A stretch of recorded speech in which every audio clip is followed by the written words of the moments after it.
Bien, c'est parti. Bienvenue à tous. Merci de nous suivre sur Afrotopie. Ce premier talk d'une série de talks. On reçoit aujourd'hui une pointure du game des industries culturelles et créatives francophones. Alexis Onestas, bonjour. Bonjour, ça commence bien, dis donc. Nous sommes très heureux de te recevoir parce que non seulement, c'est vrai qu'on te reçoit aujourd'hui parce que tu as sorti un bouquin qui mérite d'être mis en lumière, mais surtout parce que tu as réalisé des choses quand même assez incroyables en tant que francophone. Tu as créé des ponts, tu as trouvé des clés du business en Outre-Atlantique. Ouais. 50 Cent à Rick Ross ou Kerry Washington. Tu as créé une dynamique de collaboration franco-américaine. C'est ça. Et tu vas nous expliquer aujourd'hui comment tu as réussi à faire ça. D'abord, pour commencer, donc toi, tu es le fondateur et le créateur de la maison d'édition Omax. C'est ça. Omax Books. Est-ce que tu peux nous dire exactement ce que c'est Omax Books? Alors, Omax Books, c'est une maison d'édition qui est spécialisée dans la traduction et la distribution de livres afro-américains traduits en français. Et c'est une maison d'édition que j'ai créée parce que à la base, je suis un gros lecteur d'autobiographie, de bouquins motivants et inspirants, parce que moi-même étant avant Omax Books, j'ai un long parcours entrepreneurial dans l'événementiel, dans la mode, dans la promotion et le marketing, qui est un peu ma spécialité. Et en fait, j'avais besoin donc d'inspiration, de nouvelles fraîches, et donc y a pas meilleure inspiration que des personnes qui ont fait mieux avant toi. Donc j'ai lu tous les bouquins de Richard Branson, de Elon Musk, sur Steve Jobs, etc., etc. Et Jeff Bezos, et en passant par d'autres personnes très très très réussies dans un monde capitaliste. Et je me suis rendu compte en lisant toutes ces bios et tous ces bouquins que en fait ces personnes ne me ressemblaient pas à plein de niveaux. Ne me ressemblaient pas parce qu'on n'avait pas le même vécu, qu'on n'avait pas les mêmes chances au départ. J'en parle dans le bouquin, par exemple, je te dis un truc bête, mais Bill Gates a eu accès à des ordinateurs à l'époque où des ordinateurs prenaient la moitié de la salle ici.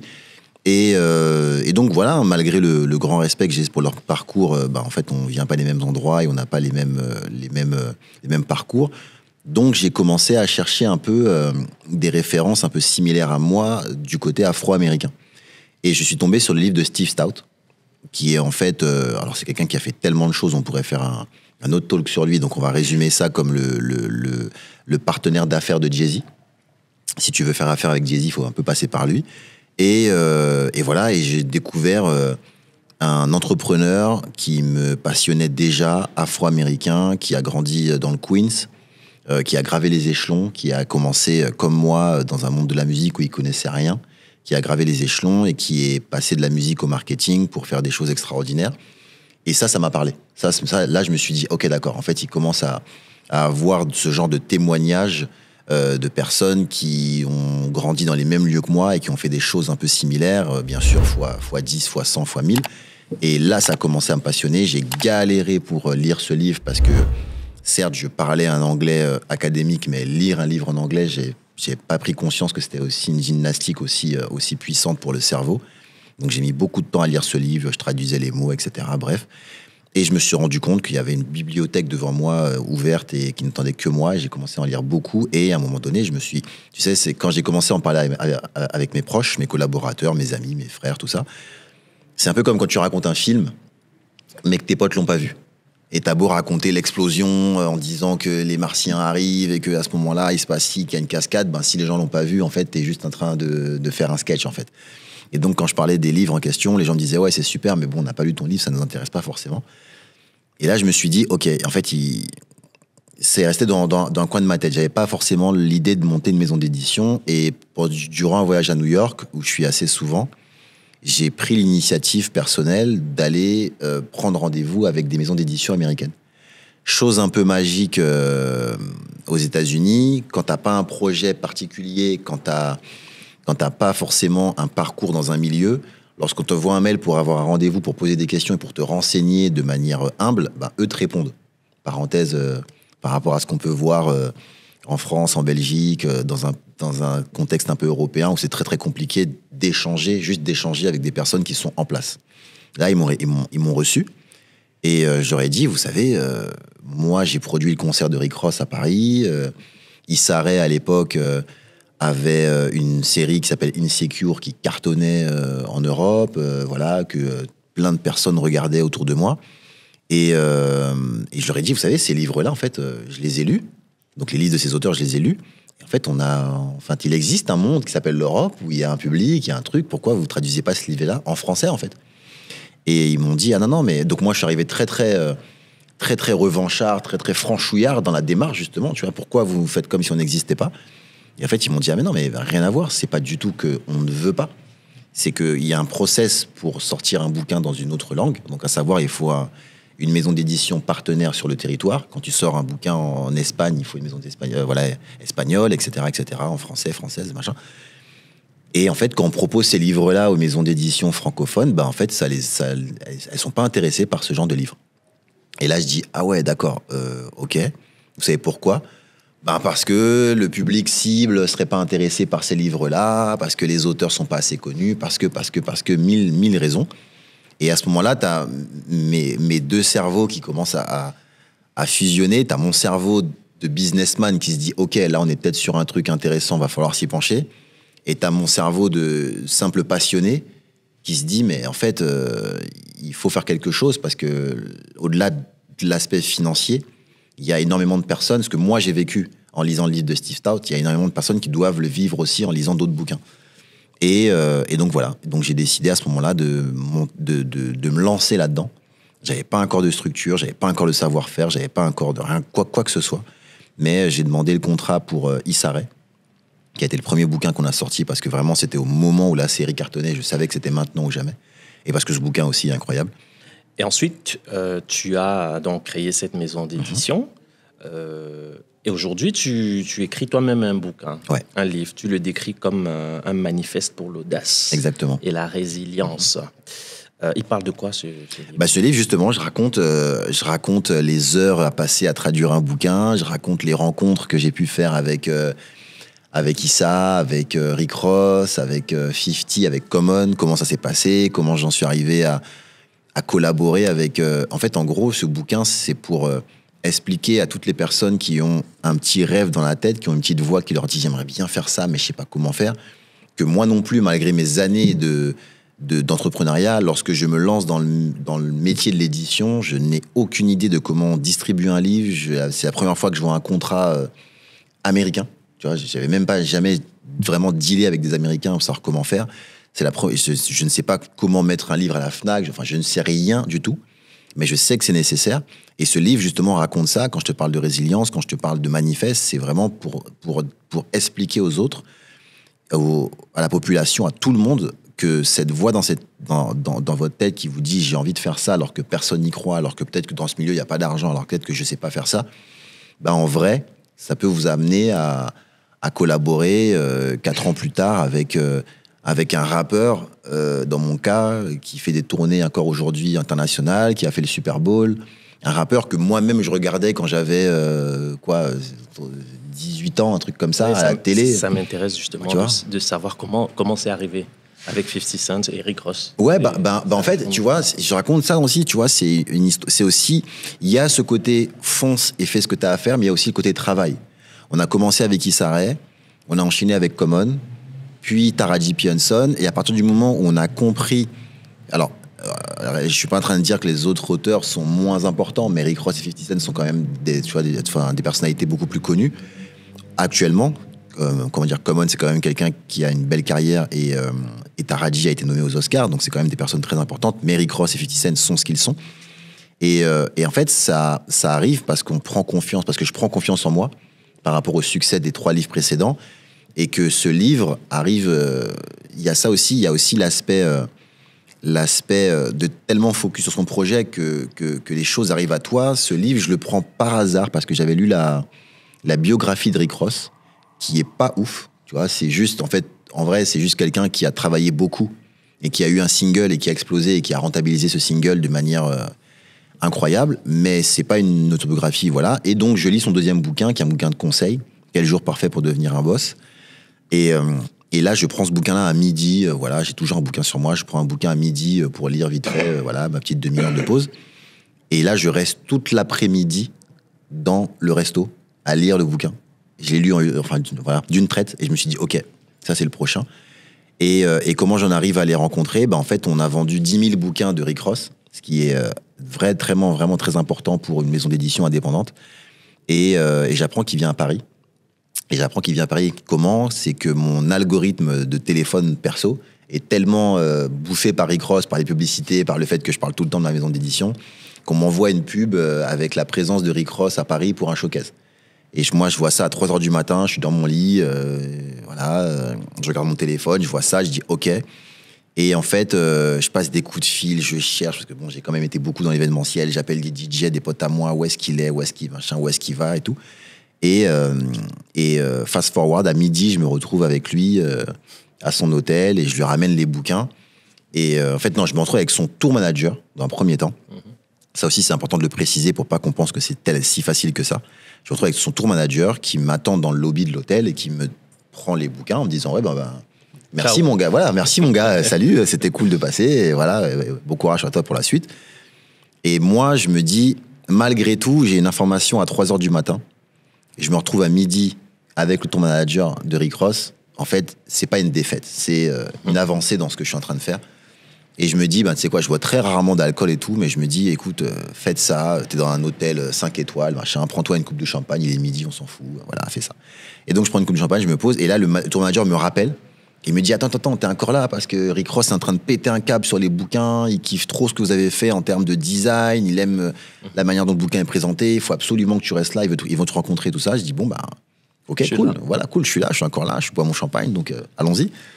Et là, Rick Ross descend, et je pense qu'il s'attendait à voir quelqu'un, disons, de plus littéraire que moi, tu vois, en France notamment, tu vois, en France, les Américains ont une image très basique de la France, avec des blancs, avec des bérets, avec des baguettes, tu vois, ce que je veux dire, pour eux, c'est ça, la France, en fait, il n'y a pas d'autres personnes, tu vois, voilà, c'est l'Europe, quoi. Et là, il me voit, moi, et il me dit, c'est toi qui as fait c'est toi qui as fait mon bouquin, tu vois, parce que, voilà, c'est... Et je dis, ouais, c'est moi le boss de la maison d'édition, tout ça, etc. Il me dit, franchement, félicitations, machin, je kiffe, tout ça. Donc, et là, à partir de là, il a fait des vidéos, des photos, des trucs avec le bouquin. Comme on parle, c'est connu, on parle européen en Europe. Et donc, il s'est retrouvé après la France, il était à Amsterdam. Et donc, il distribuait des bouquins en français aux mecs d'Amsterdam, en train de leur dire, lisez mon bouquin. Les gens d'Amsterdam, ils n'ont pas dû comprendre, ils ont dû voir un bouquin en français, ils ont dit, pourquoi il me donne ça, lui? mais voilà, c'est Rick Ross. Et après, on a eu la chance de se revoir plusieurs fois, dont une fois en Guadeloupe, où là, ça a été un peu particulier pour moi, parce que je suis originaire de la Guadeloupe, il faisait un concert là-bas dans le cadre d'un festival, et on avait vendu donc 10 000 livres, et j'ai été lui remettre une plaque, un peu comme les disques d'or, tout ça. J'ai pris l'initiative de faire ça, je me suis dit, allez, 10 000, c'est un chiffre intéressant. Donc j'ai fait en fait une plaque où je lui ai remis la plaque en Guadeloupe, tout ça. C'était vraiment cool de faire ça, entre guillemets, chez moi. Donc c'était un peu... C'est cette voix encore, tu vois, qui te dit, t'as un truc... Et si on m'avait dit, au moment où je lance au Max Books, au moment où je sais pas, tu vois, quand on a lancé la première commande de Issa Rae, c'était 300 bouquins. Tu vois, la première fois qu'on a commandé un bouquin chez un imprimeur, c'était 300 bouquins. Si tu m'avais dit 3 ans plus tard que j'allais en vendre 10 000 avec Rick Ross en Guadeloupe, en train de s'ambiancer, en train de lui remettre un prix, je t'aurais dit non, c'est juste pas possible. Et c'est Rick Ross qui te ramène à 50 Cent? Non, mais c'est pas grâce alors non, déjà non, parce qu'ils sont pas, c'est pas les meilleurs amis du monde au quotidien. Et il me ramène indirectement, puisque c'est grâce... Après, tu sais, voilà, ça, c'est un truc aussi important sur lequel il faut se pencher, c'est aux États-Unis. Aux États-Unis, au départ, on prend le temps de t'écouter. Et je suis pas en train d'idolâtrer les États-Unis, hein, je parle juste de faits, de choses qui m'ont, tu vois. Au départ, on prend le temps de t'écouter, et après, quand tu fais tes preuves, au final, tu deviens tout de suite légitime. T'as pas besoin, contrairement... Je sais pas comment ça se passe spécifiquement en Belgique, mais en tout cas en France, t'as pas besoin continuellement de faire tes preuves, de faire tes preuves. Et même quand tu as fait des choses, tu vois, moi j'ai bossé sur un stade de France, j'ai fait des Zéniths, j'ai fait des Bercy, j'ai l'impression que quand je vais voir des salles aujourd'hui, comme si j'avais jamais fait une soirée, un événement de ma vie, tu vois, ça c'est en France, c'est cette politique-là. Aux États-Unis, ça se passe pas comme ça. Quand tu as un CV et quand tu fais des choses concrètes, les portes s'ouvrent tout de suite au fur et à mesure, tu vois, de ton avancée. Et quand en fait moi j'arrive en disant que j'ai vendu en France 10 000 exemplaires de Rick Ross, en fait, le livre de 50 Cent, on me le propose quasiment, quoi, tu vois. Alors, j'ai été le chercher, tu vois, mais limite, maintenant, aujourd'hui, on me dit, OK, le mec, là, qui fait des bouquins en France, c'est lui. Et on n'a pas besoin de passer par d'autres gars, parce que lui, on sait qu'il est carré. Alors, on va pas se prendre la tête, il faut que ça aille vite, il faut qu'on fasse du cash. Il est bon, on lui propose. Et c'est grâce au succès de Rick Ross qu'on fait 50 Cent. Et ça, c'est encore une autre aventure incroyable, quoi. Mais tu l'as dit, il s'agit ici à la fois de business, mais aussi de passion. Ouais. Sur le côté business, tu as 50 Cent et Rick Ross qui ne sont pas des meilleurs potes, Ouais. comme tu le dis, mais ils ont une vision du business, je pense, pas exactement pareil, vers laquelle tu te rapproches le plus.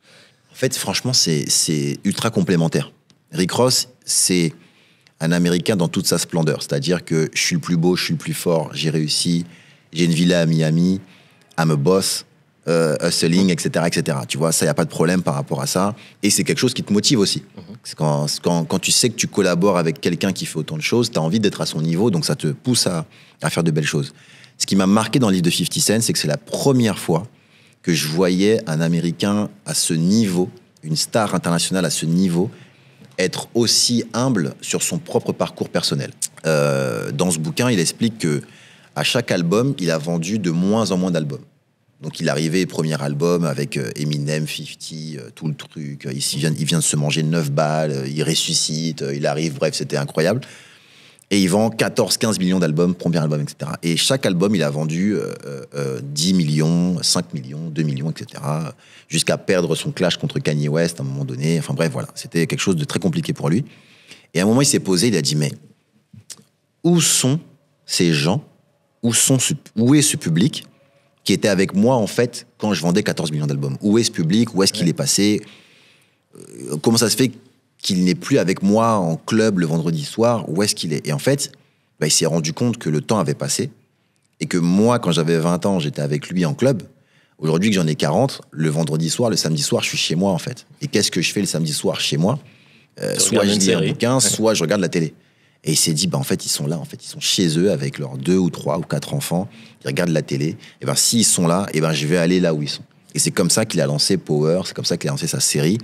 Et quand tu regardes un peu, quand t'as lu le livre de 50 Cent qu'on a édité chez Omax Books, et que tu regardes Power et que tu connais 50 Cent, tu te rends compte que toutes les histoires qu'il te raconte, c'est les mêmes histoires qu'il racontait il y a 20 ans dans ses albums, en fait. Tu vois, c'est la rue, c'est New York, comment dire, pour ceux qui regardent un peu la série, tu vois, une sorte de Tommy, c'est une sorte de Eminem blanc qui est dans le monde, tu vois, noir afro-américain et qui est tout aussi respectable. Et t'as aussi derrière toute sa série aujourd'hui, Power, Raising Kenan, c'est toute son enfance à lui, avec sa mère qui était une dealer aussi, etc. Dans la vraie vie, tu vois, il refait le truc. Lui, il a des grandes embrouilles avec son fils, donc Power, c'est une embrouille père-fils pendant toute la série. C'est sa vie qui raconte encore, qui nous a déjà raconté il y a 20 ans, qui raconte encore. Et donc, en fait, les deux sont des modèles de réinvention et de réussite. Quand tu regardes ton parcours jusqu'ici, c'est passé quand même assez vite, hein. Tu te dis quoi? Quel est l'échec pour toi qui t'a propulsé? Le mien? Oui. J'ai fait un TEDx là-dessus. C'est que je peux pas te dire qu'un échec m'a propulsé parce que, tu vois, comment dire, je vais vraiment parler du TEDx parce que c'est vraiment sur quelque chose sur lequel j'ai beaucoup réfléchi. On m'a appelé, on m'a demandé, donc un jour on m'a appelé, on m'a dit oui, on voudrait que tu participes à TEDx. On m'a dit si tu avais 15 minutes à dire aux gens, si tu avais 15 minutes à vivre, qu'est-ce que tu dirais au monde si tu restais 15 minutes à vivre? Et on raccroche et on te laisse une semaine pour réfléchir à tout ça, tu vois. Tu dis ok, d'accord. Donc là, je réfléchis. Et en fait, je me suis rendu compte que, au-delà de l'échec, tout ce que j'ai fait dans ma vie a été créé par un refus, tu vois. Donc c'est une forme d'échec, mais c'est un refus, tu vois. Et en fait, j'ai intitulé mon TEDx « Se nourrir du refus ». C'est-à-dire qu'à la base, avant même que moi, je rentre dans cette culture qu'on appelle le hip-hop est un refus. On nous a refusé l'accès à la musique, on a pris un sampler, on a pris 2 platines, on a remis des musiques en boucle, on a fait de la musique. On nous a refusé l'accès à des grands conservatoires, on s'est mis par terre, on a mis un carton, on a dansé par terre, on a inventé le break, on a inventé tout ça, tu vois. On nous a refusé les galeries, et on a fait du graffiti sur les murs, sur un mur bien blanc, tu vois. On a mis, tu vois, notre signature, c'est pas pour rien que c'est une signature, tu signes ton nom, tu vois. Et en fait, moi, tout ce que j'ai fait dans ma vie, ça a été justement des échecs, tu vois, parce que le refus est une forme d'échec qui m'a propulsé dans un refus, tu vois. J'ai voulu devenir journaliste, j'avais pas de connexion, je savais pas comment ça se passait pour bosser dans les magazines. Je me suis dit, tu sais quoi, je vais faire mon propre magazine, en fait, je vais pas me prendre la tête. J'ai fait mon propre magazine et j'ai commencé par des bouts de feuilles en noir et blanc que j'agrafais, etc. Et j'ai été, à un moment, ce magazine-là a grandi. Il m'a fallu de l'argent pour financer ce magazine-là.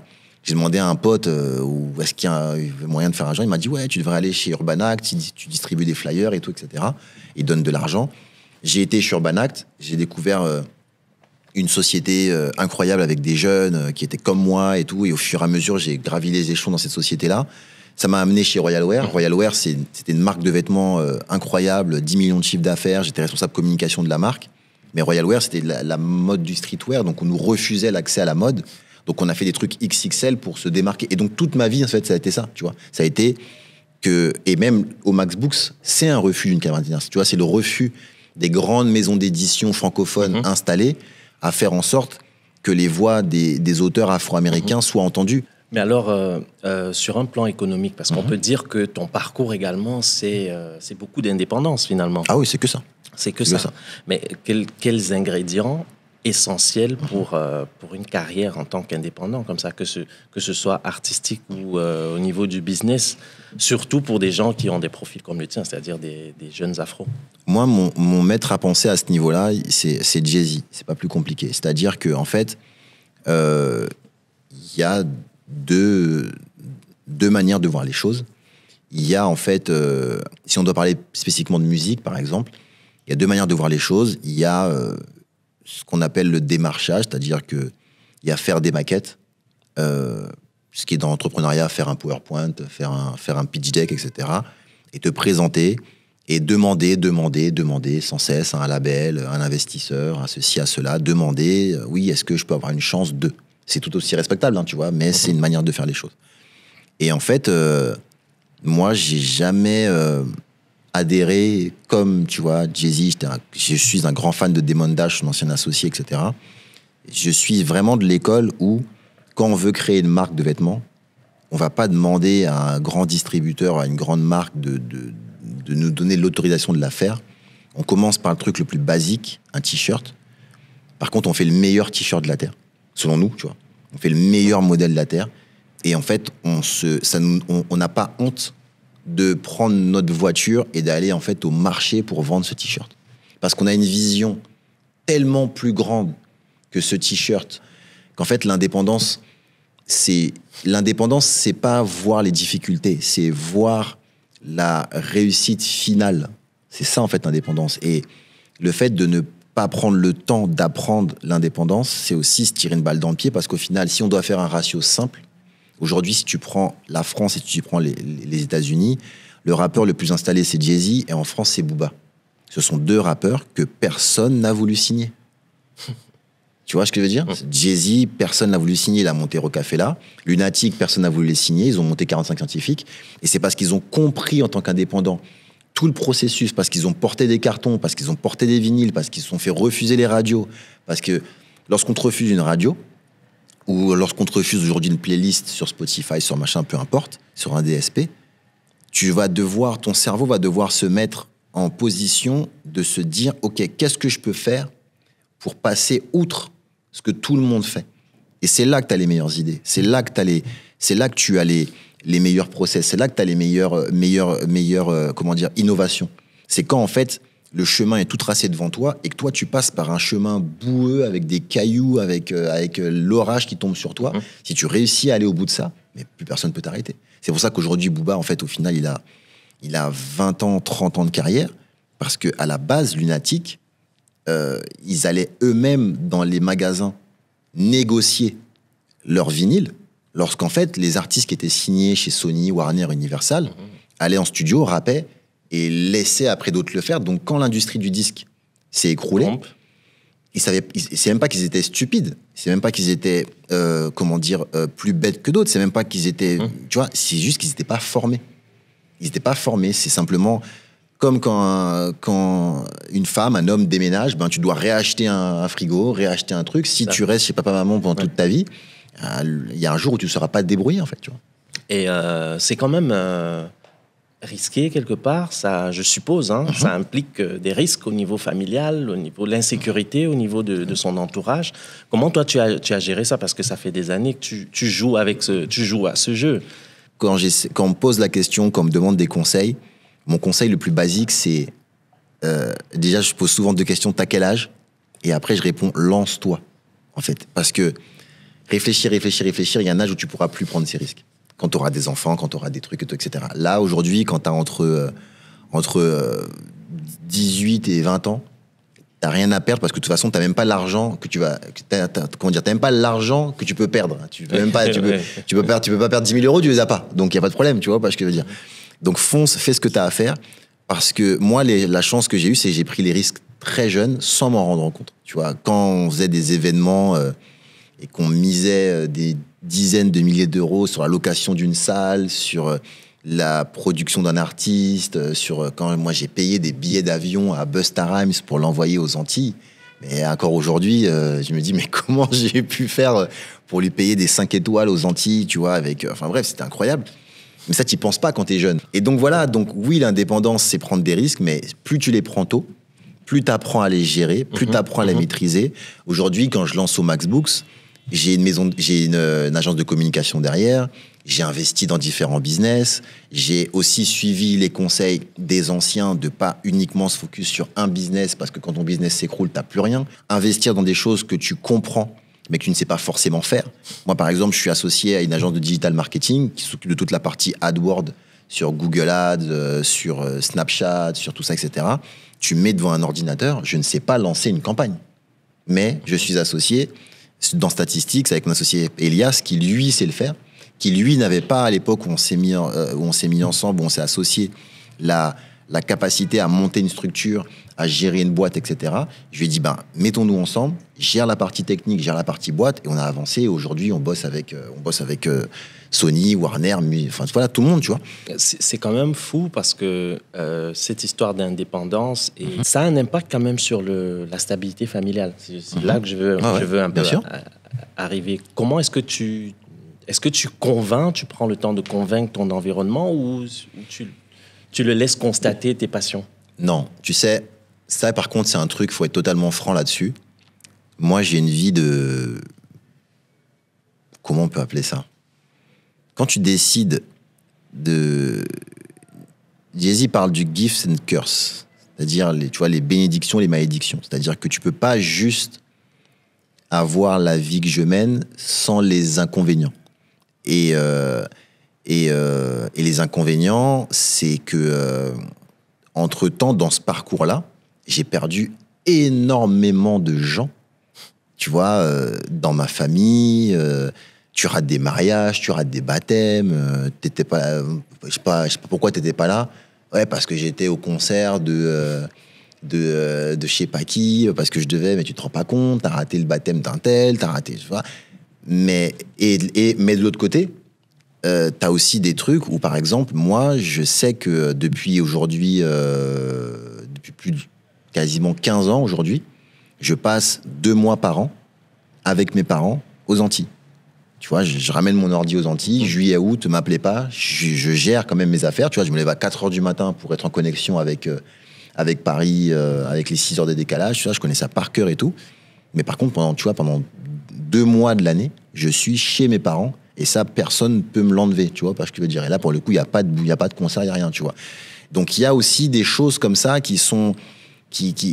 quand tu te lances dans l'entrepreneuriat et quand tu te lances dans une vie qui n'est pas une vie de 9 à 5, il faut vraiment partir du principe. Et ça aussi, c'est un truc qui me déplaît beaucoup avec toute la nouvelle génération j'appelle ça des entrepreneurs d'Instagram, qui te racontent des trucs toute la journée. Oui, tu peux allier... ta vie healthy avec l'entrepreneuriat, etc. L'entrepreneuriat, c'est pas healthy. Faut pas mentir aux nouvelles générations. L'entrepreneuriat, c'est se coucher tard, c'est porter des cartons. Moi, quand je lance au Max Books, il y a personne avec moi. Je reçois 300 bouquins, 500 bouquins, 1000 bouquins. Le mec, il dépose sa palette devant mon bureau, il en a rien à faire de savoir... Ah oui, il en a rien à faire de savoir si je suis healthy. C'est difficile, c'est toujours avoir... Tu vois, c'est dur même, par exemple, quand t'es avec quelqu'un, que ce soit tes potes, que ce soit un machin. Moi, ma vie, elle est à 6 mois, tu vois. Ma vie, elle est à 6 mois. Mes vacances d'été, elles sont calées. Mes déplacements, voilà, même pas les vacances, je sais pas pourquoi je dis vacances, mais mes déplacements des 6 prochains mois, je peux te les dire, là. Je sais ce que je vais faire les 6 prochains mois. Je sais que je vais à Atlanta fin août. Je sais qu'à la rentrée, je vais à New York. Je sais qu'à New York, je devais passer à Montréal parce que j'ai calé de la promo aussi à Montréal, machin. Tu vois, et ça, c'est quelque chose... Quand tu as besoin d'avoir une vie familiale où on te dit, ouais, viens, on fait ce week-end, machin. Ouais, mais non, en fait, moi, j'ai calé mon truc il y a 6 mois, tu vois. Et c'est ça, c'est la vie d'un entrepreneur. Tu vois, ça, c'est demain, tu vois, quand j'ai vu le message de Rick Ross à 3h du matin, j'étais focus là-dessus et tu pouvais rien me dire d'autre que ça. Parce qu'en fait, tu auras beau m'expliquer tout ce que tu veux, Rick Ross est là maintenant. Il sera pas là demain, il sera pas là après-demain, il est là maintenant et c'est maintenant que je dois faire la photo, lui donner le truc pour Instagram et c'est ça, c'est important. Donc, moi, je suis pas du tout dans l'entrepreneuriat facile, pas du tout. Ouais, parlant d'Instagram, justement, j'ai l'impression, aujourd'hui, tu me donnes ton avis, que un business doit être lancé avec l'image d'une personne. C'est-à-dire que si tu lances ton business, il faut absolument l'accompagner de ton image, de travailler sur ton branding. Et de toutes les façons, j'ai l'impression que toi, particulièrement, tu as une façon de gérer ton branding vraiment impeccable. Merci. Mais est-ce que c'est une démarche qui est liée à ton business forcément, ou comment est-ce que tu joues avec les deux? Moi, je pense que ça, c'est quelque chose qui est très lié à deux choses, à une génération et à l'industrie culturelle. Moi, je pense que la personne qui vend ses micros, elle n'a pas besoin de dire « Ouais, je suis Paul, Gérard, je fais des micros. » Tu vois ce que je veux dire? C'est très nous, la culture, la musique, l'art, tu peux étendre ça au sport et tout, etc., qui avons en fait imposé cette notion de personnalité qui est l'ambassadeur de sa marque. Mais je pense qu'il y a énormément de business tout à fait lambda. Tu sais pas qui fait ses madeleines, tu vois, par exemple. Il n'y a pas Madeleine qui dit « Salut, je vends des madeleines », tu vois, parce que donc, en vrai, non, je pense que dans ce qu'on fait, c'est important parce que les gens... En fait, voilà, je pense aussi que c'est beaucoup lié j'aime pas ce terme, mais aux minorités, quelles qu'elles soient. Parce qu'on a besoin de références tellement on n'en a pas eu au préalable, tu vois. Moi, je suis grandi dans un monde dans les années 80 où on n'existait pas. Dans les médias, dans les marques, dans les entrepreneurs, on n'existait pas. C'est pas plus compliqué, c'était au niveau zéro. Ouais. Les jeunes aujourd'hui de 20 ans comprennent pas ce truc-là, mais il n'y avait pas de présentateur noir à la télé, il y avait rien. Tu vois, c'est pas plus compliqué. Donc quand aujourd'hui un mec arrive en disant « Salut, je vais traduire des livres afro-américains », je pense qu'il est nécessaire de savoir aujourd'hui qui le fait.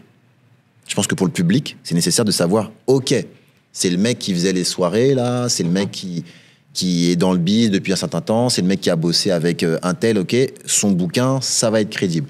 Parce qu'on a tellement on s'est tellement approprié notre culture, on a tellement, je sais pas si, on a le même âge, tu vois, on est de la même génération, je sais pas si tu te souviens quand tu regardais un film, dès qu'il y avait un noir, la voix en français du noir, waouh, c'était un truc tellement, c'était traumatisant, quoi, tu vois. Déjà qu'il mourait au bout de 10 minutes dans le film.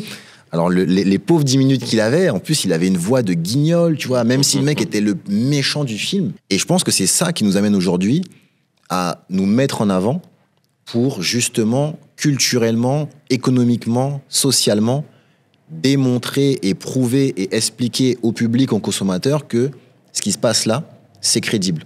Tu peux te reposer, tu peux te détendre. Viens lire un livre au MacBook si tu sais que quand tu vas lire ce bouquin-là, tu sais que la personne qui est derrière comprend un peu ce qu'il fait, quoi.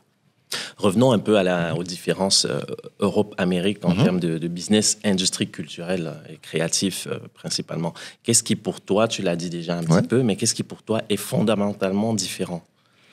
Moi, ce qui est fondamentalement différent, c'est la propriété, déjà de base. Et là, je te parle économiquement. C'est-à-dire que aux États-Unis, on est arrivé à un moment donné où tu crées ton projet, il t'appartient. Ça, c'est la base de tout, en fait. Et après, une fois que ton projet est créé, les sponsors, les partenaires viennent s'adosser à ton projet qui t'appartient. Moi, par exemple, j'ai dernièrement été, c'était en octobre dernier, j'étais à New York, j'étais dans un festival qui s'appelle le CultureCon. Et c'est la première... J'ai carrément pris en photo le truc. Il y avait un mur de sponsors. T'as jamais vu ça de ta vie. C'est-à-dire, déjà, il y avait des streamers vidéo qui sont concurrents, qui étaient sur le même festival. C'est-à-dire, t'avais Amazon Prime, Max et Netflix. sur le même festival. Mais c'était un festival de la culture noire. Donc, de la culture et des créatifs noirs. Donc, il y avait des acteurs, des gens de la mode, tout ça, etc. Et il y avait des marques de beauté, des marques de fringues, comme j'ai dit, des diffuseurs vidéo, etc. Et en fait, ils se sont rendus compte que quand en fait on rassemble, et ça, c'est pas un manque de racisme ou une acceptation, c'est juste du pragmatisme économique. Quand il y a une personne qui a réussi à réunir 50 000 Noirs à un endroit, moi, je suis le DG de Netflix, je suis le responsable communication de Jordan, je suis le responsable communication de telle marque, je suis obligé d'y être. Voilà, pas parce que j'aime les Noirs, pas parce que je suis pas un raciste, pas parce que j'ai pas voté pour Trump, non. Parce qu'en fait, économiquement parlant, c'est des personnes qui ont un potentiel, un billet, un ceci, cela, un budget. Il y a cet événement-là, j'y suis. Point. Et ça, c'est un truc, en France, on est encore à milieu de ça. On est encore à milieu de cette... Enfin, en France et en Europe de manière générale, on est encore à milieu de cette réflexion. Donc, tu veux dire qu'il y a un pragmatisme économique qui va au-delà. Exactement. Parce qu'en fait, en Europe, la marque d'eau qui va s'associer à un festival, à un concert, à une personnalité, à une marque particulièrement noire, va se dire que le public va prendre sa marque pour une marque de noir. Oui. Alors qu'aux États-Unis, on te dit, en fait, les Noirs boivent de l'eau. Moi, je vends de l'eau. Là, il y a plein de Noirs. Ce week-end, on va aller avec eux. Le week-end prochain, on sera avec les Asiatiques. Le week-end d'après, on sera avec les communautés LGBT. Le week-end d'après, on sera avec un truc totalement généraliste. Le week-end d'après, on a un truc. Et à la fin de l'année, le responsable communication, quand il va présenter son bilan, il va dire, cette année, j'ai touché tout le monde. On a eu notre pub au Super Bowl. Oui. Ok, ça, on a fait le travail de base. Mais en plus de ça, j'ai fait 46 événements sur chaque week-end, 52 week-ends. J'ai fait 52 événements où j'ai pu aller montrer que... Et lorsqu'en plus, j'étais à CultureCon, où il y avait une majorité d'Afro-Américains, j'ai demandé à Kerry Washington de faire une pub avec de l'eau. Et comme ça, voilà, ils se sont sentis... Et voilà, et point. Et ça ne gêne personne. Et c'est comme ça que tu te retrouves avec Jay-Z qui fait des pubs HP, parce que les Noirs ont aussi des ordinateurs, tu vois. Et c'est comme ça que tu te retrouves avec... Mais ça veut pas dire qu'après, derrière, toutes les autres communautés vont se dire « Waouh, Jay-Z a un ordinateur, moi, je prends un autre truc, tu vois. » Et ça, on en est encore très, très, très, très, très loin en Europe. Tu vois, moi, par exemple, sur les réseaux, on m'a demandé « Ouais, pourquoi il y a que des Noirs dans ta maison d'édition ?» J'ai dit, en fait, pose-toi la question de pourquoi j'ai besoin de faire une maison d'édition avec des Noirs. Parce qu'en fait, normalement, j'existe pas, en fait. Normalement, au Max Books, n'a pas besoin d'exister. Normalement, en fait, je sais pas, je veux un livre de 50 Cent, un mec qui a fait une tournée internationale, qui est la 3e ou 4e tournée plus lucrative dans le monde, un mec qui a vendu 14 millions d'albums, un mec qui a été produit par Eminem, un gars qui a fait le Super Bowl. Normalement, son livre, il sort en anglais. Normalement, il est automatiquement traduit en français. T'as pas besoin d'Alexio Nestas, normalement. Ouais. Dans un monde qui tournerait normalement, t'as pas besoin d'Alexio Nestas pour faire du 50 Cent. Mais si j'ai besoin de le faire, pose-toi la question de pourquoi j'ai besoin de le faire, plutôt que de me poser la question à moi de pourquoi il y a que des Noirs dans ma maison d'édition. Et en fait, moi, c'est un truc aussi que je ne supporte plus aujourd'hui. Et en fait, j'ai décidé d'arrêter de me battre. Sincèrement, c'est un combat perdu d'avance et j'ai décidé d'avancer différemment en allant directement aux États-Unis parce qu'en fait, en France, on est encore obligé de se battre, de souffrir pour réussir. C'est-à-dire que le film Zion, alors que c'est un film, je l'ai vu, il est incroyable d'un point de vue cinématographique, simplement, tu vois, l'image, l'histoire, les acteurs, tout ça, il est vraiment bien. Au-delà du fait que ça soit tourné en Guadeloupe, je suis chauvin, tout ce que tu veux, il est bien. Ça a été produit par Jamel Debbouze, donc quelqu'un qui, en l'occurrence, dans le milieu cinématographique, culturel, théâtral français, a fait ses preuves. Point, il n'y aurait plus rien à dire par rapport à ce qu'il a fait. Et ce film sort dans très peu de salles en France. Parce que, justement, comme c'est un film de noirs, ça va intéresser que les noirs, donc on peut le mettre dans très peu de salles. Et au fur et à mesure que ce film a du succès, il monte dans de plus en plus de salles. Et d'un côté comme de l'autre, donc du côté de ceux qui ont censuré le film à la base en le mettant dans très peu de salles, et du côté de l'industrie de l'industrie cinématographique afro, on est content de voir le film comme ça. Mais en fait, c'est très bien pour Zion, je suis très content pour le film, je ne vais pas dire ce que j'ai pas dit, mais on ne devrait pas se réjouir de ça. Tout à fait. On ne devrait pas se réjouir, waouh, on est content d'avoir eu autant de salles qu'un film nul sans noir. Tu vois ce que je veux dire? Ouais, et c'est pareil pour Fanon, effectivement. Exactement, tu vois. Et en fait, je suis content que ces films réussissent. J'ai été moi-même, pour te dire, j'ai pris des places de séances où j'ai pas été. Tu vois, juste pour soutenir le truc, tu vois.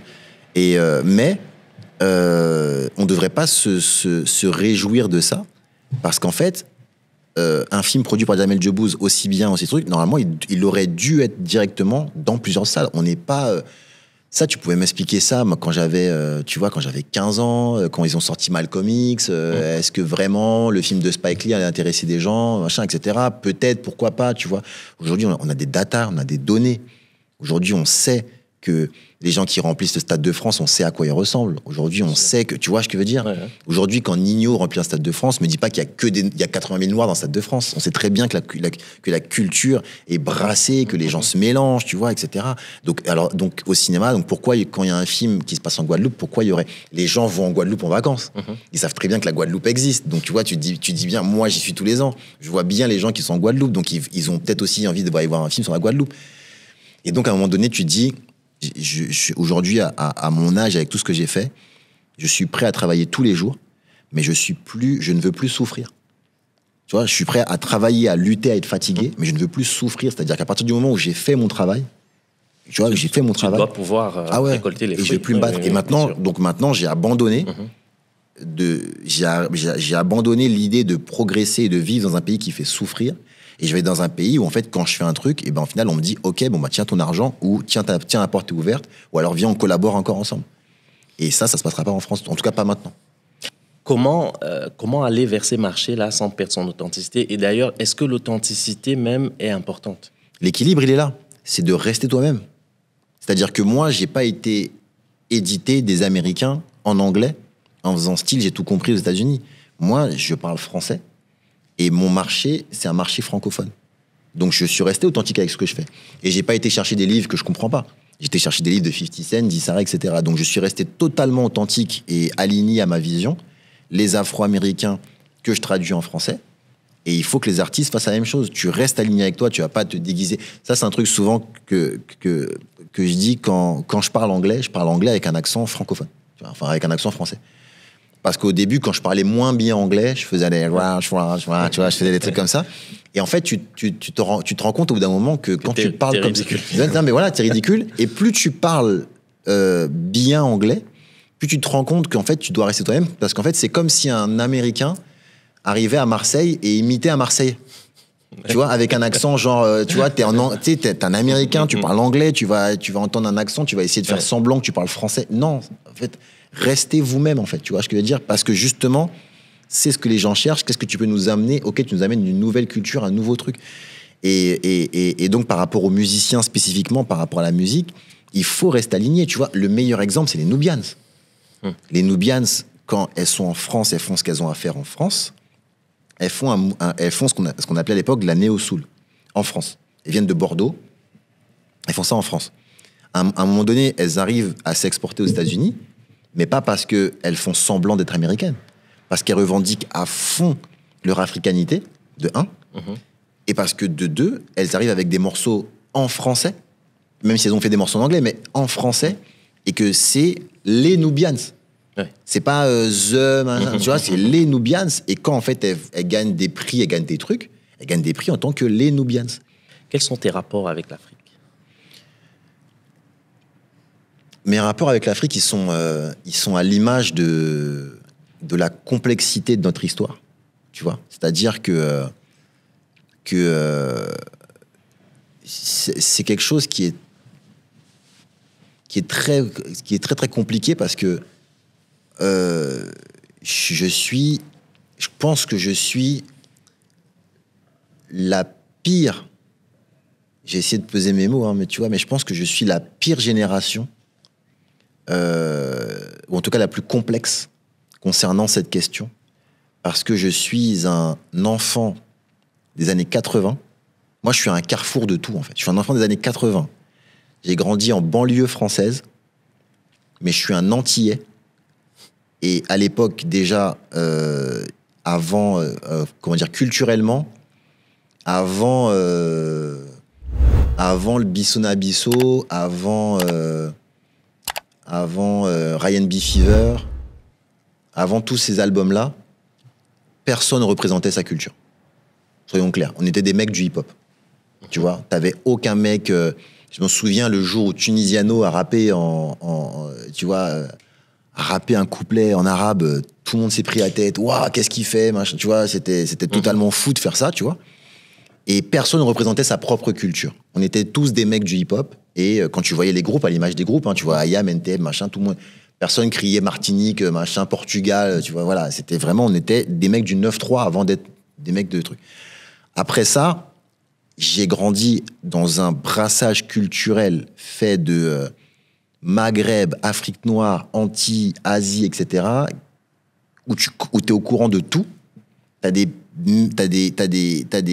langages qui viennent de partout, mais en même temps de nulle part, tu vois. Ensuite, tu grandis, tu découvres un peu plus ta culture, tu te replies vers ce qui te ressemble. Donc, en l'occurrence, pour moi, les Antilles, tu vois.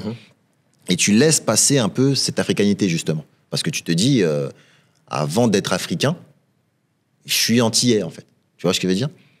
Et plus tu grandis, plus tu te rends compte que c'est quelque chose qu'on a essayé, justement, d'installer en toi. Tu vois, qu'on a divisé pour mieux régner, justement. Tu vois, cette phrase-là, tu vois. Qu'on a divisé pour mieux régner, qu'on a divisé les Guadeloupéens et les Martiniquais, qu'on a divisé les Noirs par teinte, les foncés, les clairs, les métis, les machins. Tu vois ce que je veux dire? Et moi, il y a un truc vraiment, vraiment deep qui m'est arrivé. C'est que je vais au Sénégal. En plus, c'était fort parce qu'on m'a envoyé au Sénégal. La première fois que j'étais au Sénégal, c'était la première fois que j'allais en Afrique noire. Et donc, je vais à Gorée. Et je demande au guide de m'expliquer. Vraiment. Et là, il m'explique. Là, il m'explique tu vois, que par exemple, il y avait des espaces, tu vois, parce que je sais même pas comment expliquer ça autrement, tu vois, des espaces grands comme la table, là, tu vois, où et là, il me dit, là, on mettait les femmes enceintes. Là, on mettait les gars costauds. Là, on mettait les gars un peu faibles qui allaient pas tenir le voyage. Là, on mettait le truc. Et là, il t'explique ça. Et là, tu commences à comprendre. Et après, on t'explique qu'au-dessus, là, le musée que tu as été visiter juste au-dessus, on t'explique que ça, c'était la maison, en fait, des maîtres. Des maîtres. Tu vois? Et que sous tu vois, à la cave. C'est incroyable, quoi. Ouais, physiquement, c'est incroyable de penser ça. Que sous leurs pieds, pendant qu'ils étaient en train de dîner et tout, il y avait, en fait, mon arrière grand-père, tu vois, ce que je veux dire, qui était là-dedans, quoi, tu vois. Et là, tu vois, alors déjà, j'ai fondu en larmes pour de vrai, tu vois. Là, j'ai compris, voilà, que c'était, voilà. Et quand après, je suis passé, là, quand j'ai revu cette vue du départ, où en fait, aujourd'hui, nous, on a une vue Google. Aujourd'hui, voilà, t'as Google Maps, tu vois la Terre, t'es né, t'as vu la Terre. Quand tu te dis que ces personnes-là n'avaient aucune idée de ce qui, tu vois, de ce qui allait se passer, tu vois ce que je veux dire? Et ben là, tu te dis que t'auras beau en fait être t'auras beau être le mec le plus Seine-Saint-Denis style que tu veux, t'auras beau être le plus américain que tu veux, t'auras beau être le mec le plus tout ce que tu veux, tu vois, tout te ramène à ça.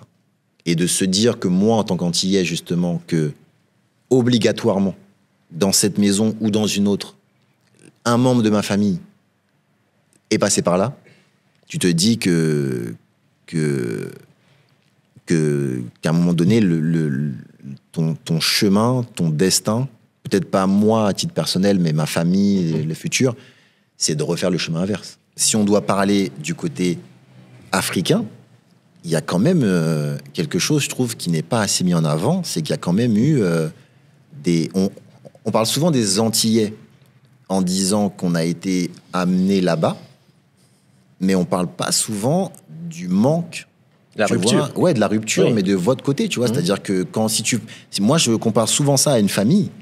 Il y a quand même, si tu prends l'Afrique comme une famille, il y a quand même un frère, un père qui a été amené, qui est parti, tu vois. Donc, il y a aussi, alors certes, le père et le frère et la sœur, etc., qui sont partis, ont souffert là-bas. Mais il y a aussi une famille qui est restée. Et cette famille-là, en fait, on en parle très rarement dans la réflexion, tu vois, c'est comme si... tu vois, il y avait ce côté-là aussi, pour revenir à ta question de tout à l'heure, il y avait aussi ce côté-là où justement, comme on n'a jamais parlé de ça, comme on s'est jamais posé pour que les Africains qui sont restés expriment leurs sentiments, nous, on a pris ça comme un abandon. Ouais, comme un abandon, et comme le fait que pourquoi j'irais vers l'Afrique si au final l'Afrique m'a jamais rappelé, m'a jamais cherché au final, tu vois. Et il y a ce côté-là aussi. Il y avait ce côté-là aussi quand j'étais plus jeune, genre ouais, bah en fait il n'y a jamais eu de politique de recherche, donc en vrai pourquoi je devrais m'intéresser à vous en fait, tu vois. Il y a eu ce côté-là, mais ça c'est encore une fois c'est pareil, on pourrait en faire un autre podcast, c'est des choses qu'on a intégré, non, mais enfin, que la société a intégré en nous, et aujourd'hui, il faut qu'on se batte contre tout ça, et que le seul débat qu'on doit avoir, c'est à quel moment on se réunit, en fait, c'est tout. Alors, dans les démarches d'un artiste pour cette exportation vers les États-Unis, est-ce que tu conseilles de vraiment jouer avec les outils perso, des réseaux sociaux et autres, ou est-ce que la dynamique de contacter encore des maisons de production, des éditeurs, est-ce qu'il faut absolument passer encore par des ponts, par des structures qui existent, ou peut-être par des événements? Je le dis vraiment de manière terre à terre. Un artiste qui a envie d'y aller, qu'est-ce qu'il fait? Moi, tu sais, je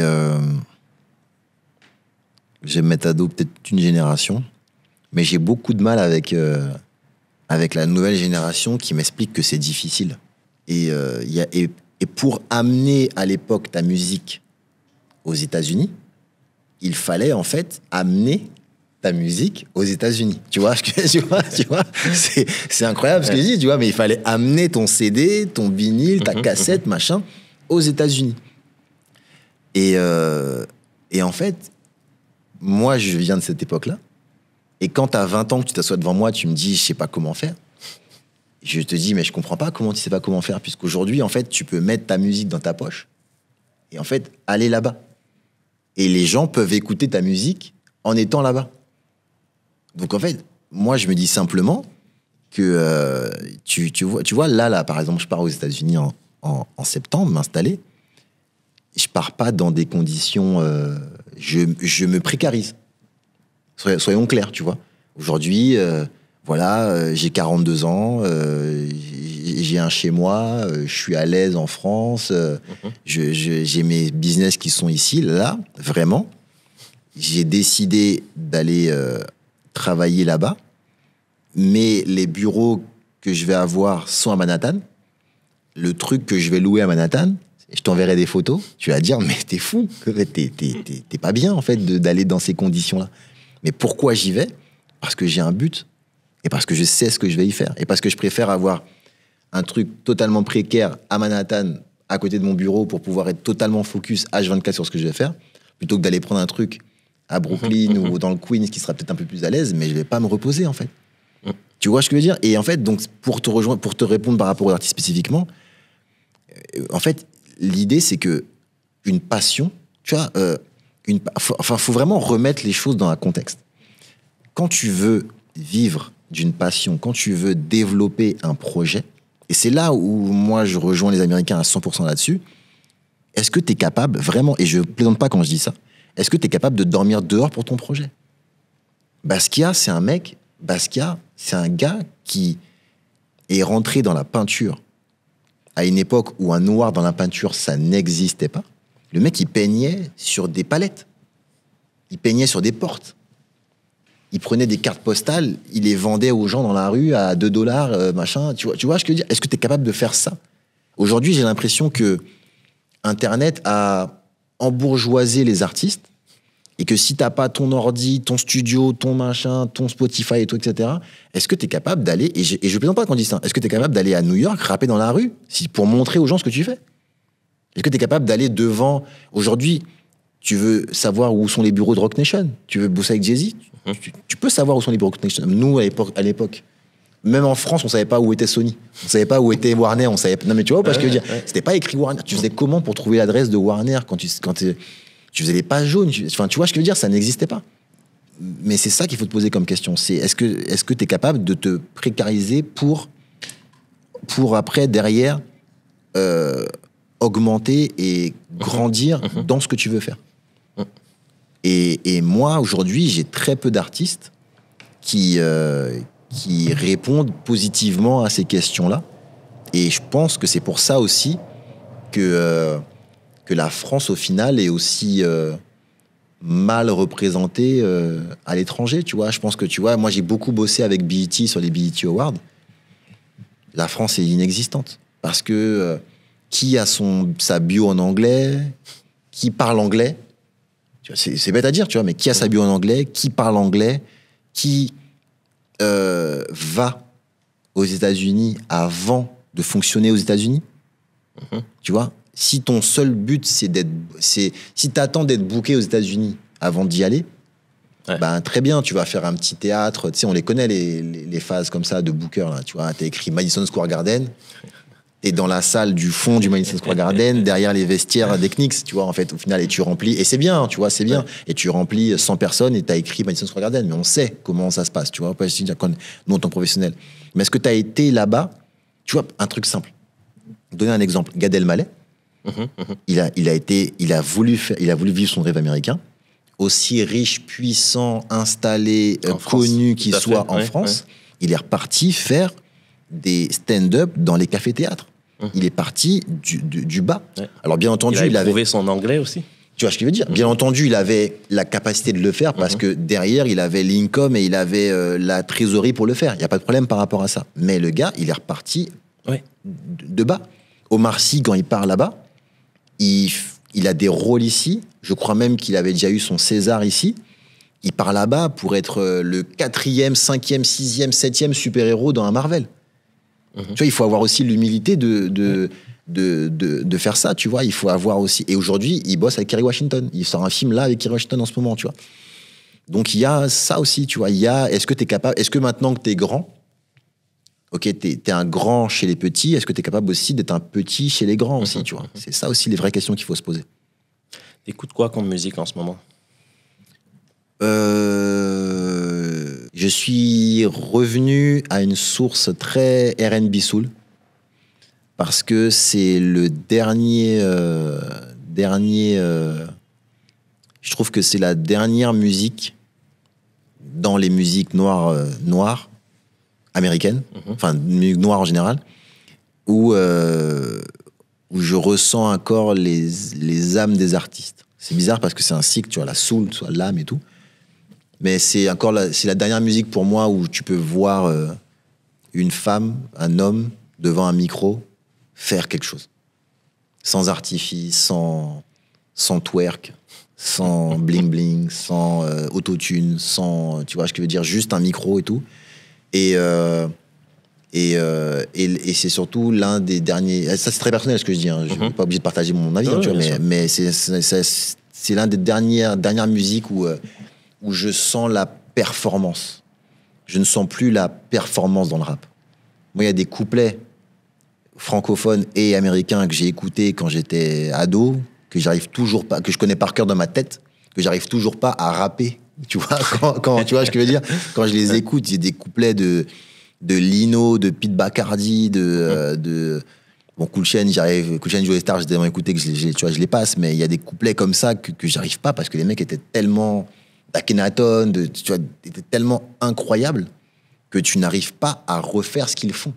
Tu vois ce que je veux dire? Comme quand, en fait, c'était au niveau de comme quand t'écoutes une chanteuse, un chanteur, et que t'as beau chanter dans la douche tout seul dans ta tête, mais en vrai, quand t'écoutes, tu n'y arrives pas. Et moi, j'aime bien ne pas y arriver quand j'écoute la chanson. Et aujourd'hui, ce que j'écoute dans le rap d'aujourd'hui, en vrai, j'y arrive, donc je l'écoute pas. Là. Le zouk est mort? On parle business ou musical? Musical d'abord. Musical, non. Musical, non, parce qu'il reste parce qu'il reste énormément d'artistes. Mais tu vas comprendre ma réponse. Il reste énormément d'artistes qui font vivre le zouk, qui font vivre la musique afro-caribéenne de manière générale, qui font des showcases, tu vois, il y a encore des lieux où ça vit, il y a encore des tubes chaque année, il y a encore des millions de vues sur une ou deux chansons parfois comme ça qui cartonnent vraiment. Après, d'un point de vue business, oui.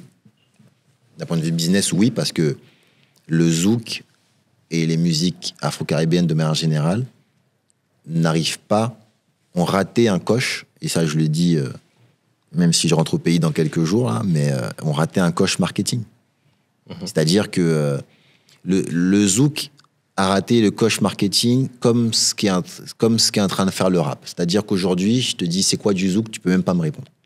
Aujourd'hui, je te dis c'est quoi Nike, c'est quoi Adidas, c'est quoi Reebok, machin, tu peux me dire ça, machin. Je peux te montrer une pub Burger King en enlevant le logo. Je peux te montrer une pub McDo en enlevant le logo. Tu vas me dire ça c'est McDo, ça c'est Burger King. Aujourd'hui, je vais te faire écouter des morceaux. Tu sais pas si c'est du zouk, tu sais pas si c'est pas du zouk, tu sais pas si c'est de la musique afro-pop, afro-machin, afro-love apparemment, il y a aussi maintenant. Afro-love avec Tyke et tout. Voilà. Et en fait, le problème, c'est qu'on a pas, et je dis on parce que je viens de là, on n'a pas assez tapé du poing sur la table pour dire non, mais tu te fous de moi, là, ça c'est du zouk, en fait, tu vois. Demain, en fait, tu vois, Lenny Kravitz, il a beau être arrivé avec ses locks et avec sa couleur de peau, ce qu'il faisait, c'était du rock.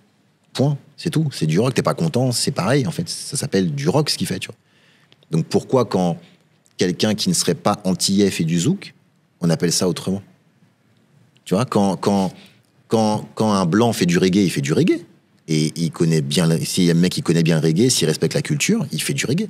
Pourquoi on appellerait ça du white, je sais pas quoi, du white reggae? Non, c'est du reggae, frère. Monte sur scène, fais ton truc. Si c'est bien, c'est bien. Si c'est nul, c'est nul. Tu vois ce que je veux dire? Pourquoi, quand quelqu'un d'autre qui n'est pas antillais fait du zouk, on n'appelle pas ça du zouk? Tu comprends ce que je veux dire? Peut-être parce qu'il fait plus du zouk. Mais, enfin, ouais, mais si, ça s'appelle du zouk, c'est juste parce que le mec a grandi, ou la personne a grandi ailleurs et voilà, mais c'est du zouk. Moi, ce que j'entends, ça s'appelle du zouk. Donc, pourquoi t'appelles ça autrement? Parce que... Peut-être parce que, tu l'as dit, sur le plan marketing, le zouk n'est plus très vendeur, donc... c'est pas qu'il est plus très vendeur, c'est qu'en fait, il vend. C'est là, tu vois, bah, tu vois, même ce que tu viens de dire, il vend, mais on n'appelle pas ça du zouk. Et c'est ça le problème, c'est que le zouk, les gens qui, de la même manière que, tu vois, on en avait marre à un moment donné du rap. Tu vois, le rap était trop violent, trop sectorisé, machin. Donc on a commencé à te parler de musique urbaine.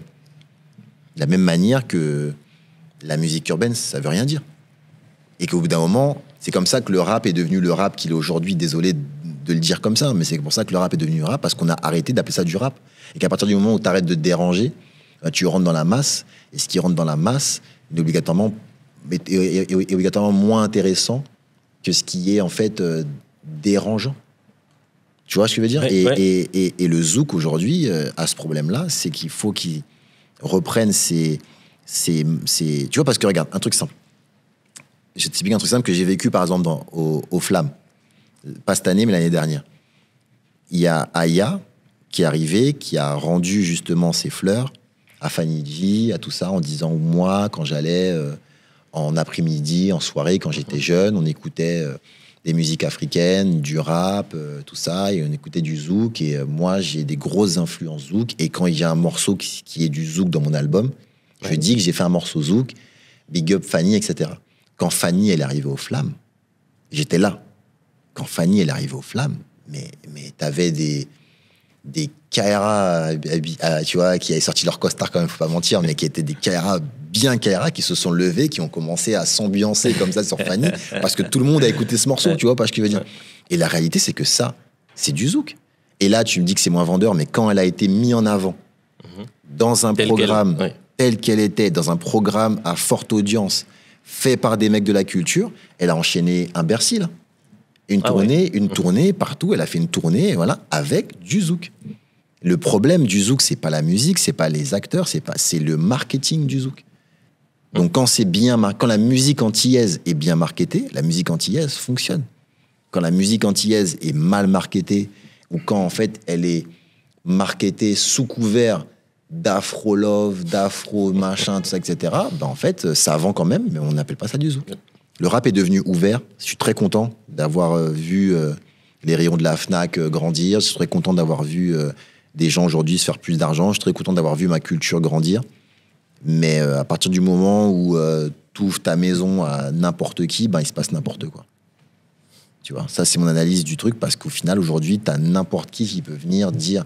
Et en plus de ça, le pire, c'est que je ne suis pas contre les nouvelles musiques. Tu vois, il y a des trucs qui sont super charmés et tout, etc.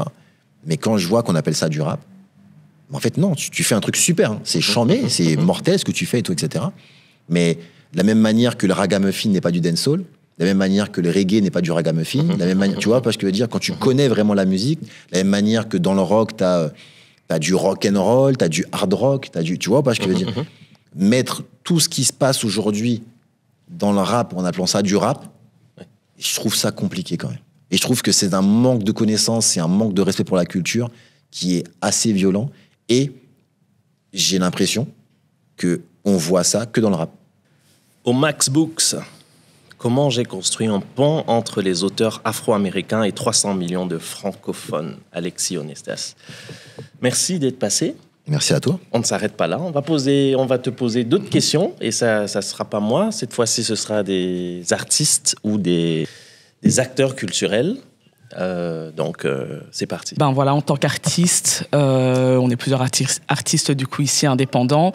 Donc, on gère nos propres business tout seul. Donc, comme toi, tu as pu faire. Donc, on a plusieurs casquettes.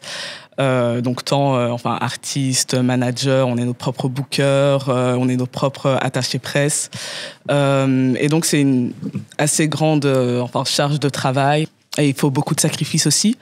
Donc on peut arriver à des moments en fait où on a envie peut-être de tout laisser tomber, de se dire de retourner à un schéma on va dire de vie plus ou moins normal. Et donc je me demandais si d'abord toi tu t'es déjà retrouvé dans ce genre de situation. Où tu avais peut-être une telle charge de travail que tu t'es dit je vais m'arrêter. C'est marrant parce que j'en parlais dernièrement avec l'un de mes mentors qui s'appelle Thibaut de Longeville, qui est notamment le réalisateur pour son actu la récente du documentaire sur DJ Mehdi. Et justement, lui m'a rappelé la nécessité de faire moins et de faire mieux. Vous êtes dans une génération où on vous a, même pas convaincu, c'est que l'industrie fonctionne avec énormément de sorties. Tous les vendredis, voilà, ton projet passe à la trappe. Et TikTok demande énormément de contenu, 3 fois par jour, etc. Bref, on vous a donné un rythme de production qui est intense, qui est énorme. Donc moi, mon conseil principal sera peut-être ça. Peut-être qu'on est... J'ai bien dit peut-être, hein, c'est pas forcément quelque chose qui va fonctionner, mais peut-être qu'on arrive dans un moment où on a essoré le premier modèle d'énormément de sorties constamment. Et peut-être que la génération doit pousser pour du moins, mais mieux fait. Je trouve qu'aujourd'hui, parfois, les artistes écoutent même plus les communicants et les producteurs que les communicants et les producteurs. Tu vois ce que je veux dire? Vous êtes plus encore à même et plus à l'écoute de ce qu'il faut faire pour réussir, alors qu'en fait, vous êtes censé casser les codes. Tu vois, vous êtes censé nous prendre la tête. Vous êtes censé nous dire, ouais, j'ai envie de faire un truc qui sort total. Et moi, je suis censé te dire, non, on va faire comme l'industrie veut. Mais moi, je pense que vous devriez, en tant qu'artistes, tous, aller... Si tous les artistes aujourd'hui vont dans le même sens que l'industrie, ça veut dire que l'industrie a un problème. Et si l'industrie dit qu'il faut sortir 3 titres par jour, 3 TikTok, 3 machins, un truc tous les vendredis, et que tous les artistes le font, c'est que l'industrie a un problème. Parce que les artistes dont on se souvient de manière... les artistes intemporels ont tous été à l'encontre des codes qu'on leur avait imposés. Et dans toutes les musiques que tu veux, tu vois. Donc au final, moi je pense que mon conseil, c'est t'es fatigué de tout ce que t'as à faire, c'est normal. Et ben dans ce cas-là, peut-être fais un truc, mais fais un truc qui sera tellement... Peut-être prends 1 an pour faire un truc, mais peut-être que ce truc-là sera tellement incroyable que c'est ce qui va démarrer ta carrière et qu'après tu pourras prendre le rythme qu'on t'a demandé, tu vois. Mais en ayant le même rythme que tout le monde, tu auras le même résultat que tout le monde. Je me demandais, là, tu t'exprimes en jeu. J'ai traduit, j'ai fait tout ça. Est-ce que tu es tout seul ou est-ce que tu as une équipe? Est-ce que c'est une technique pour vraiment appuyer le personal branding? Ou est-ce que... Parce que c'est une chose que je me suis déjà posée moi. Est-ce que je m'exprime en on ou est-ce que je m'exprime en je? Ça, c'est un truc, c'est l'un de mes points faibles. c'est que, et depuis toujours, c'est que j'ai vraiment du mal à, à déléguer. C'est quelque chose que j'apprends encore à faire. Et deux, j'ai vraiment, quand tu as eu l'habitude de tout construire tout seul, c'est très très compliqué de collaborer avec des personnes moins motivées que toi. Tu vois? Donc aujourd'hui, j'ai trouvé mon équilibre pour ne pas péter un câble et ne pas passer pour un monstre sanguinaire. J'ai trouvé en fait mon équilibre en ayant énormément de prestataires non intégrés avec lesquels je bosse. Ça prend du temps à trouver, ça prend du temps à tester, ça prend du temps, mais à la fin, tu es un peu plus serein. J'aimerais quand même connaître de ta part, si possible, 2 ou 3 conseils que tu pourrais donner à un jeune garçon de 19 ans qui te dit clairement qu'il a fini son bac, on va dire, toi t'es français, donc son bac, mais qui maintenant veut donner son temps complet à la musique. Qu'est-ce que tu te verrais lui dire à ce moment-là? Et cette fois-ci, c'est moi. Moi, je vais te poser une question en retour. Ce qui te passionne, c'est être un artiste ou c'est la musique? Alors, je pense avoir bien compris ta question, mais moi, c'est les deux. Il n'y a pas un qui vient plus avant l'autre parce que j'aime la musique profondément, c'est-à-dire que si je n'y arrive pas à un niveau de succès, je continuerai à en faire. Mais ce qui me passionne aussi, c'est cette vie d'artiste, de pouvoir créer sans cesse aussi. Eh ben moi, si j'étais toi, je continuerais mes études dans la musique. Même si c'est quelque chose de très, très, très, comment dire, académique. L'histoire de la musique en je sais pas quand, machin. Même si c'est des choses qui vont pas te servir dans l'immédiat et dans l'absolu. Moi, j'ai toujours fait la différence entre les personnes qui sont passionnées par leur rôle et par leur milieu. Moi, j'ai énormément de gens qui, quand j'avais ton âge, mes amis, tout ça, etc., qui voulaient être des rappeurs. Mais vraiment que des rappeurs. Aucun d'eux n'est devenu rappeur et que tu connais aujourd'hui. Moi, j'étais passionné par la culture hip-hop, même pas la musique, par la culture hip-hop. Et dans cette culture hip-hop, comme je l'ai dit, j'ai été dans la presse, j'étais dans la communication, j'étais dans la mode hip-hop. Aujourd'hui, je suis dans les livres qu'on peut considérer comme hip-hop, puisque la majorité de mes auteurs sont trucs, tu vois. Et c'est ça, justement, le secret. C'est pour vivre de ta passion, il faut en fait prendre conscience que cette passion-là, tu peux avoir énormément de rôles différents toute ta vie dans cette passion. Aujourd'hui, tu as 19 ans. Ce que tu veux être, c'est être un artiste. Mais il y a dans cette... c'est pour ça que je t'ai posé la question de savoir, dans la musique, il y a énormément de choses à faire, pas forcément du côté lumineux, mais moi, je prends souvent cet exemple-là quand je parle de ce genre de choses. Si tu es en fait fan de basket, si ton métier s'avère être la personne qui nettoie le terrain entre deux cartons, mais tous les soirs, tu es au Madison Square Garden. Tous les soirs, tu vois les Knicks jouer, tu vois à Brooklyn jouer. Si tu es vraiment fan de basket, même si ton métier, c'est de donner des serviettes ou de... tu vois, je te prends les métiers qui sont considérés être les métiers les plus bas, tu vois. Quand tu es à l'accueil, bah, une fois que tout le monde est rentré, tu peux aller voir le match tous les soirs. Si ton vrai kiff, c'est le basket, t'as pas forcément besoin d'être LeBron James pour avoir réalisé ton rêve, tu vois pas ce que je veux dire. Et moi, j'ai compris ça très, très, très jeune. Et donc, moi, si j'étais toi, si la musique te passionne au point où tu le dis, tu peux aller, comment dire, dans un amphi et apprendre ce qu'est la musique pour que demain, avoir un bac plus 3, un bac plus 5, pour que demain, si la musique, si le métier que tu veux faire ne fonctionne pas, que tu puisses malgré tout bosser dans la musique. Est-ce que tu es un entrepreneur qui fonctionne surtout sur fonds propres en te disant que tu fais en fonction de ce que tu as, ou est-ce que tu vas chercher du financement externe et comment tu t'imposes une discipline financière? Est-ce que tu as sur base d'expériences passées, peut-être Alors, merci pour la question. Je vais répondre en 2 temps. Déjà, moi, je suis un psychopathe en termes d'argent. Je suis un vrai... je suis très tableau, très gestion, très là-dedans. Et par rapport aux fonds propres, oui, parce que je pense que c'est le secret de l'indépendance. C'est-à-dire que si tu m'avais donné, même pas énormément, si tu m'avais donné, 15 000 € en me disant fais au Max Books, eh ben, je te jure que au Max Books ne serait pas développé comme je l'ai développé aujourd'hui, parce que quand tu prends pas la valeur de ton investissement, et c'est pas que t'es pas un mauvais gestionnaire, c'est que quand tu prends pas la valeur de ton investissement parce que c'est ton argent que tu as gagné, bah, au final, je pense que tu gères moins bien. Ou alors il faut vraiment être un génie pour le faire, tu vois. Ou alors avoir quelqu'un qui, en plus de ta partie créative, gère justement ce budget-là, et lui n'a rien à voir avec la partie créative. Merci Alexis. Au revoir.